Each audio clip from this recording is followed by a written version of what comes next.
I truly want to see what the world can offer. I'm currently doing an observership at Beth Israel Deaconess Medical Center. I came here actually thanks to one of my publications. We built a connection through a publication. This is like life-changing. Create a connection. That's actually even more important than show what you know. One of the best ways you can stand out is if you can really, truly help the service. You got to make yourself of use. You got to make yourself valuable to the team. I already had some experience in teaching. It's one of the most underrated ways to stand out. There's energy, the enthusiasm, that counts a lot. Hey guys, welcome to one more episode of MetaCast, the podcast of the Meta-Analysis Academy.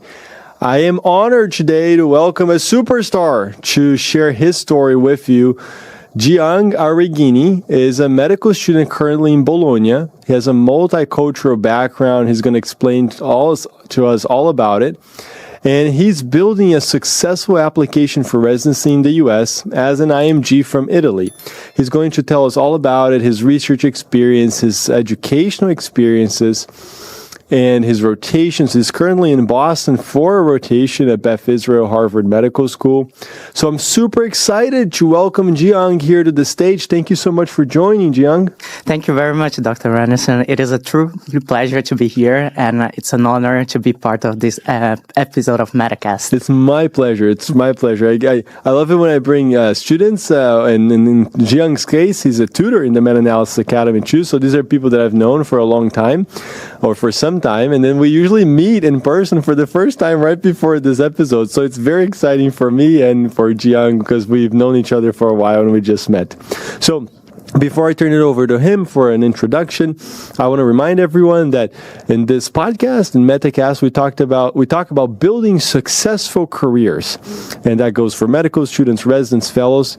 But a lot of what we're going to discuss, and we're going to mention some institution names here, is what we discuss is only our opinion, Giang's opinion and my opinion. This is not affiliated with Harvard or any other institution. And the opinions that we discuss do not necessarily reflect the opinions of our employers. So, and also a quick message before we get started. Giang is a former student and currently a tutor in the Meta-Analysis Academy. If you really want to learn how to do strong research publications, you will hear how it will impact your career. Make sure to join our wait list. So Giang, let's start with your current position right now. You are a final year, is that right? Medical student in Bologna, Italy. Yes. Is that right? Yes. How's that going? How's medical school going? You're almost graduating. You're excited? Yeah, absolutely. It has been an amazing experience. And yeah, I'm currently a final year medical student at the University of Bologna, Italy. And it has been a lot of fun and also a lot of hard work, right? To finish medical school. But my long-term goal is to actually apply for U.S. residency. Great. And that's my main goal, and that's what I've been doing the past 2 years. And is medical school in Italy, like most places in the world, 6 years? Yes, exactly. Great. Great. You're the second student from Bologna that I bring here. I had interviewed Giovanna a while back. Yeah. I'm sure you know Giovanna. I met her as well. Yeah, she's phenomenal too. Yeah. So, are you originally from Bologna? Let's talk about your multicultural background. Mm-hmm. Yes, absolutely. So I was born in Bologna, but when I was 4 years old, I went to Brazil, and I grew up there and lived for 10 years in Belo Horizonte, in Brazil. And he's mineiro, for those Brazilians. He's mineiro. And from a Vietnamese mother and an Italian father. That's incredible. My entire family, actually, they travel all around the world, and it's something that it's part of me, right? That my father, he founded an NGO, and he worked in many countries of the world. He started in Africa, in many countries of Africa, and then he went to Vietnam, where he met my mother, and then they got married and had me, and then they had many projects in Brazil. So we moved there and we stayed there, and it's a period of my childhood that I really cherish, and I still think about it. Where do your parents live now? They currently live in Bologna. Oh, great. They went back with you. Yeah, That's exactly. Great. That's fantastic. And how many languages do you speak? 5, actually. Wow. Incredible. Let's list them. Yeah, like Italian, Yeah, Portuguese, a little bit of Vietnamese, and English and Spanish. Wow, that's amazing. All right, that's a plus on your application right there. You would do very well in cities like New York, Boston, and Miami, that's for sure. I must write them in my CV. For sure. No, you'll make sure they know that. You speak 5 languages. That's incredible. And what was it like, going back to Italy? Oh, I guess for you, it really wasn't back because you moved to Brazil at such a young age. But what was it like? Did you move to go to medical school, or did you live there a while before medical school? Yeah, I moved back to Italy when I was 14 years old. So I did high school in Bologna, and then I applied to medical school in Bologna. Great. And so, yeah, basically it was before starting medical school. Yeah. How do you think this multicultural background, speaking many languages, knowing a lot of different cultures, the influence of that, has that shaped your medical career, your decisions as a future doctor? Yes, absolutely. Because as a matter of fact, due to my international background, that's the main reason why I would like to come to the United States, because I truly believe that here in the United States, there's like such an international environment, that in Italy, there are some places, but I think there's something missing. Yeah. There's something missing, and like just as my parents did, my sister as well, she currently lives in Shanghai in China. Wow. Like I truly want to see more what's like what the world can offer, right? What's like beyond my original country.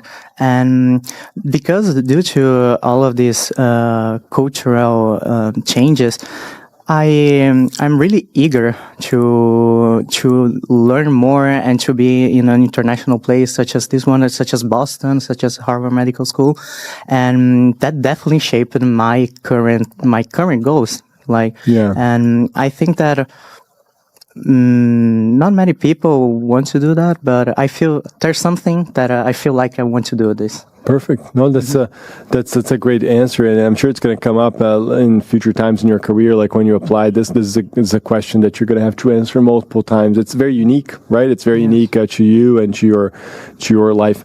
So tell us why. So you told me already why you decided to come to the U.S. Let's go over the steps that you've started to take already during medical school for doing this. One of them is like being here in Boston. Tell us what you're doing here. Yes, so I'm currently doing an observership at Beth Israel Deaconess Medical Center in the cardiology department, and I'm currently here for a month, and I came here actually thankfully to one of my papers. One of your publications? Yeah, one of my publications as first author. Yeah, absolutely. So I had this idea, an electrophysiology idea about pulsar field ablation. There's a new technique that it's different from radio frequency ablation or cryo ablation, where they try to use electrical pulses, to eliminate the cells. And it's such a hot topic that they're currently talking about. And I actually found an idea through the newsletters, actually. I just subscribed to one of the newsletters in circulation. And one morning I was reading it and I saw, wow, this could actually be a good idea. And I started developing right away. I found a team to work together. And we started working straight on it. And after 1 month, 4 weeks, we had like our, mostly was already written. So I decided to invite one of the electrophysiologists at Beth Israel, and he actually accepted because I knew that he was interested in pulsar field ablation. Nice. And I actually invited him, and we published together. We got it published, and then this opportunity it built a connection, right? Yeah, it built a connection. Just through a publication. That's incredible. I love hearing these stories. If you're not a former student of the Meta-Analysis Academy, realize that I spent a lot of time there educating the students on how to do this, because if you develop your own idea for a meta-analysis and you do a good project, this is all conditional on you doing a good job on a good project. You can then invite people remotely We're recording this right after match week, so match week 2026. And there's a student that comes to mind. He was doing an anesthesia rotation in Baptist Hospital in Florida, in Miami. And he invited one of the attendings in Baptist, one of the anesthesiology attendees, to be part of his work. He was rotating there. He invited this attending to be part of his work, his meta-analysis. He's one of our students in the Meta-Analysis Academy. And she loved the idea and wrote him a strong letter of recommendation, became a mentor. And he matched into anesthesia without a research fellow. And he credits a lot of it to these interactions. That's not the only one he had. He did another rotation at University of Miami and did the same thing, inviting the attendings there to be part of his work. So what Giang described here is a powerful result of being able to develop your own research ideas and projects. You can invite other people to collaborate, to be part of your work. Absolutely. Yeah. Absolutely. So, Giang, let's talk actually about your research experience, since you mentioned that. At this point in your career, you're finishing medical school.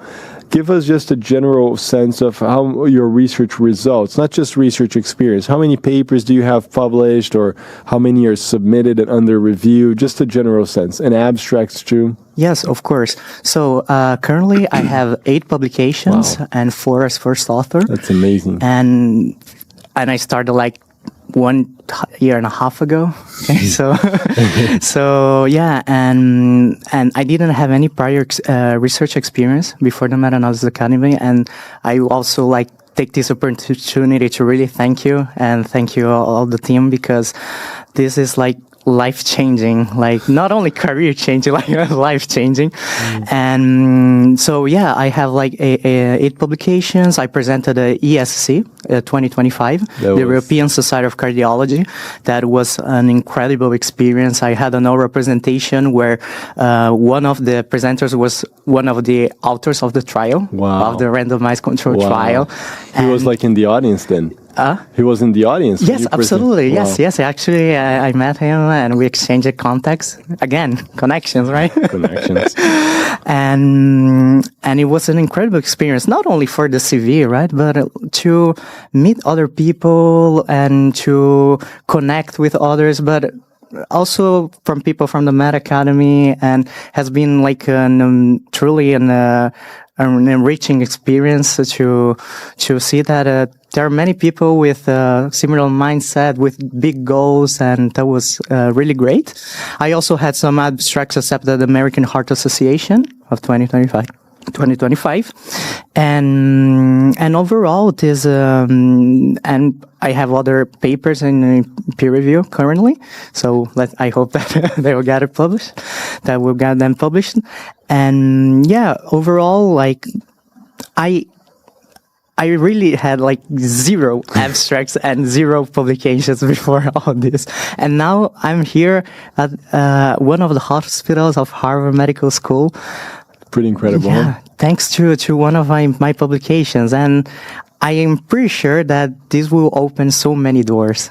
Yeah, well, they already have, right? Yeah. They already have. Absolutely. You're here and you have all these papers and connections. Mm-hmm. That's really great. And Giang is from Italy, as you've heard, guys, but I just want everyone to know that these are available for anyone in the world. We've had students from Mozambique in Africa, from Brazil, from Azerbaijan, from all remote places in the world even, who've done extraordinarily well in terms of publications too. So that's the power of learning how to do meta-analysis. Giang, you're starting for step 1, as I understand it. Yes. Is that correct? Mm-hmm. Okay, when do you plan on taking it? In August. Okay, great. Yes. So we're recording this in March, so a few months ahead still, and then you graduate at the end of the year, and you plan to apply to internal medicine next year, I suppose. Yes, I would like to. I'm thinking, because like I would like to do step 1, step 2, but I'm also considering like a research fellowship. Okay. Because I really want to go deeper in research. Like I really enjoy the whole process. I know it's a long road, but still, like there's just something, sometimes you just can't really explain, but you just like start enjoying the whole process, and then you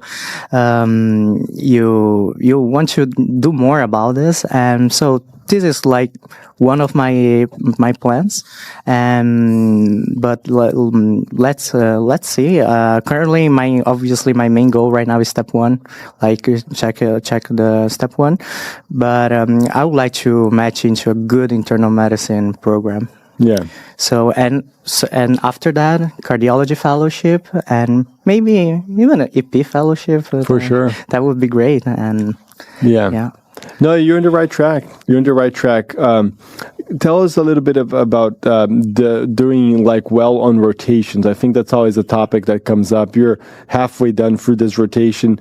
That you're, as I understand it, you're an observer there, right? So yes. like it's not a clerkship. Have you been able to like stand out, or like what are some recommendations that you would give for folks who want to come to the U.S. and want to do well on their rotations? Yes, absolutely. So there are many things to consider. Like first of all, like the come early, leave late, the traditional stuff. But like to truly be interested, not only to the subjects, but I realized be interested in the people, like to the attendings, residents, fellows, like try to create a connection. That I think that's actually even more important than just like trying to show what you know. Yeah. And I think that it really helped me a lot. And currently, I just finished my third week. And I already got like 2 LORs. Wow. 2 letters of recommendations through my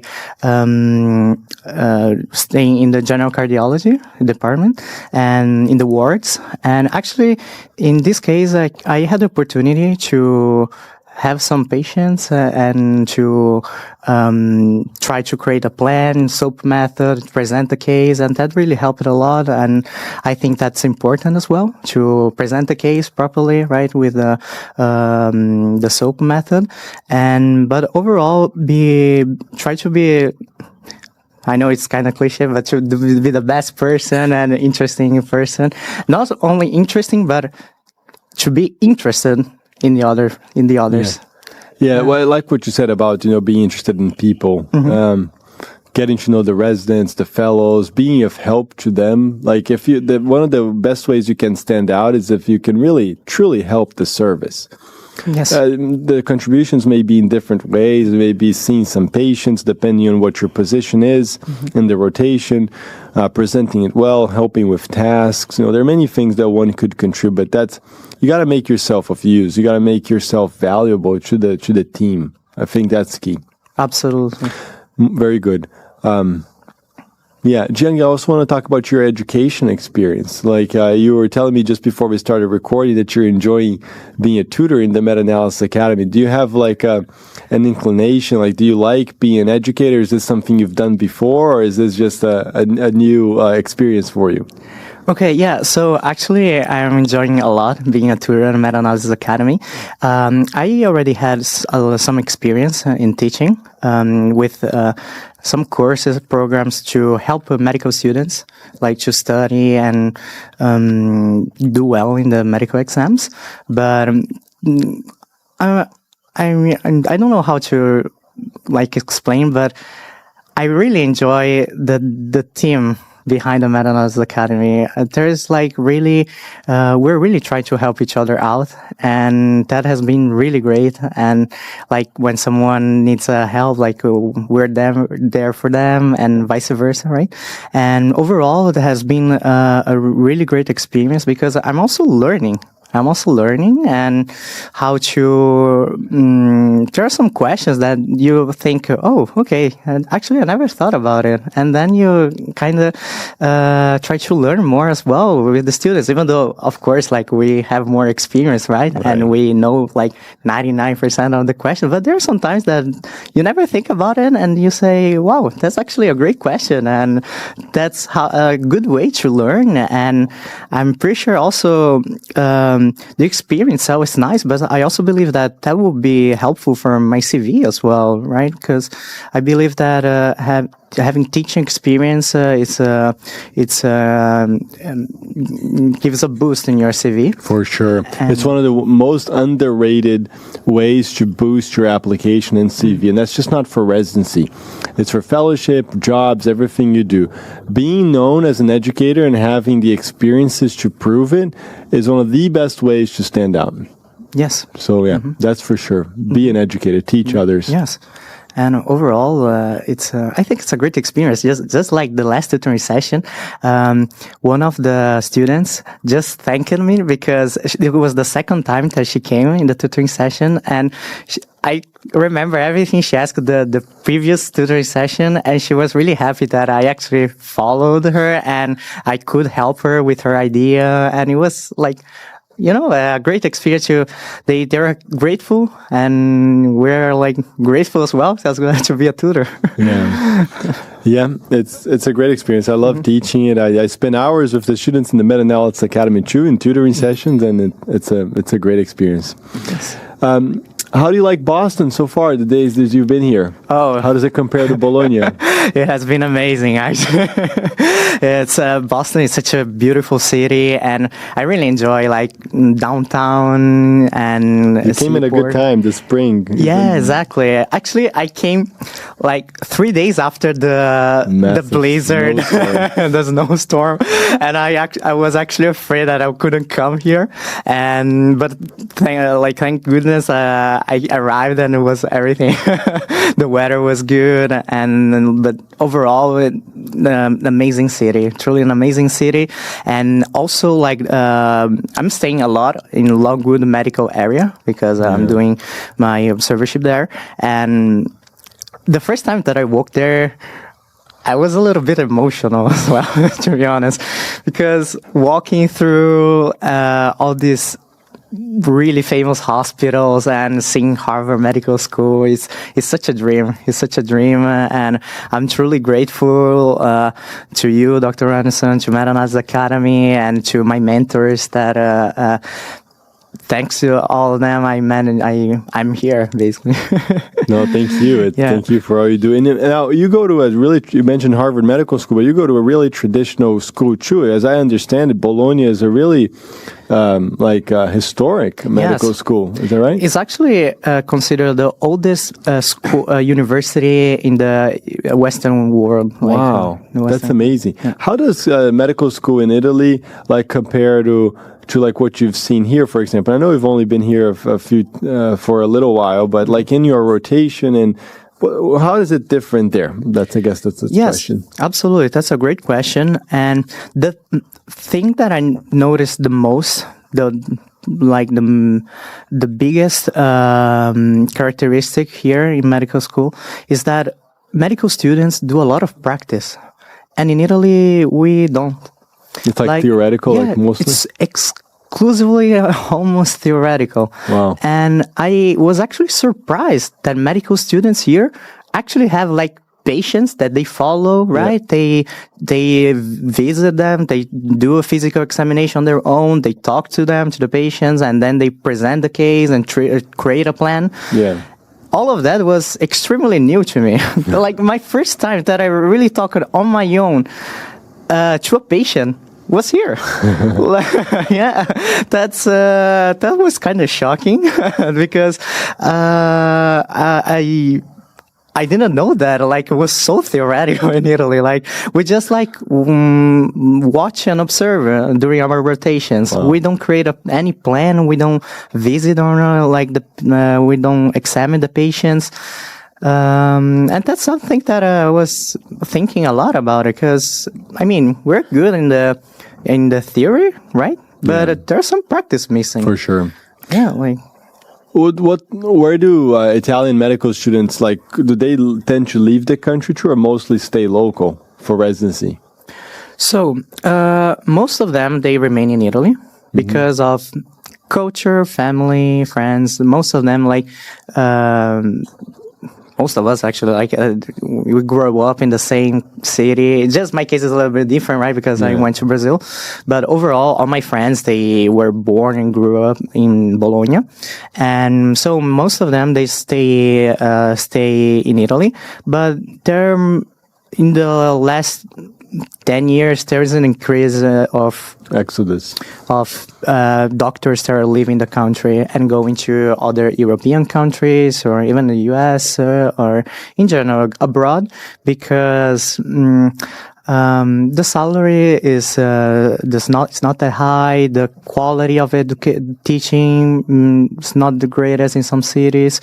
So overall, there is many complaints about the current situation in Italy. As a matter of fact, Italy is the only country in Europe that in 30 years the salary is actually lowered. Wow. Like, it's the only country in Europe, and you can actually check that on the internet. And considering cost of living, and it's the only country in 30 years that the salary didn't get higher. Wow. I didn't know that. Yeah. So,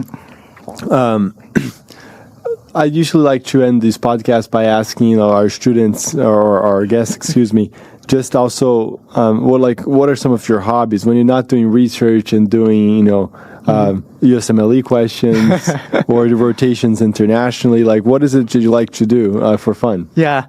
My biggest hobby is gym. I train a lot. I go to the gym like 4 times a week. Nice. And I think that mainly because what we do in medical school and so research area, you must be really focused, right, to do and to perform well. So in the evening, I really enjoy just go to the gym and distress, basically. And this is like my main hobby. But of course, like I also hang out with friends. I mean, that's not really a hobby, but that's most of what I do, right? And because otherwise it's like research. You have so many questions, but yeah, and but overall, like I'm enjoying a lot, to be honest. Like, before doing all this, it was okay. I was doing my medical school exams and it was nice, but you know that feeling that I kind of wanted something more out of life. Right? Yeah. So when I started doing all this, even though it takes time, right? It takes time and effort and energy, but overall, like, I'm so grateful, so grateful and happy to actually do all this. And because even though, of course, I'm definitely more busy than I was some years ago, but I'm definitely happier. So that's what matters. Nice. Congratulations, Giang, on building such a great career so far. Yeah. And in medical school, you're almost done. Mm-hmm. And also looking forward to the next steps. You already have really strong publications. Mm-hmm. You have the rotation, this one at least, and you're going to do the steps. I envision this is going to be recorded, so we'll see the outcome. But I envision that you would do really well in your application, because you're building like a really strong application and all the different components that it takes to come to the U.S. for residency. So congratulations on that. Thank you very much, Dr. Henderson. Keep up the good work and do well on the steps, of course, do more rotations. But I mean, you're an inspiration. The other thing I want to mention about you that would be as advice to others is always the energy and enthusiasm. Now, I just met you in person. People may say, yeah, but I've interacted with Giang many times in our Zoom meetings and, as a student. I remember when he was a student and showed up in the tutoring session. So he's always got this energy, the smile, the enthusiasm. That counts a lot. People who uplift the environment like Giang, that's a plus. So congratulations, and you're going to build a monster career. Thank you very much, Dr. Anderson. It is truly a pleasure to be here and to hear these words from you. And I'm so grateful, and I hope that we can work together and do many great things to all the people and all the students. As a matter of fact, can I just give an advice to the students?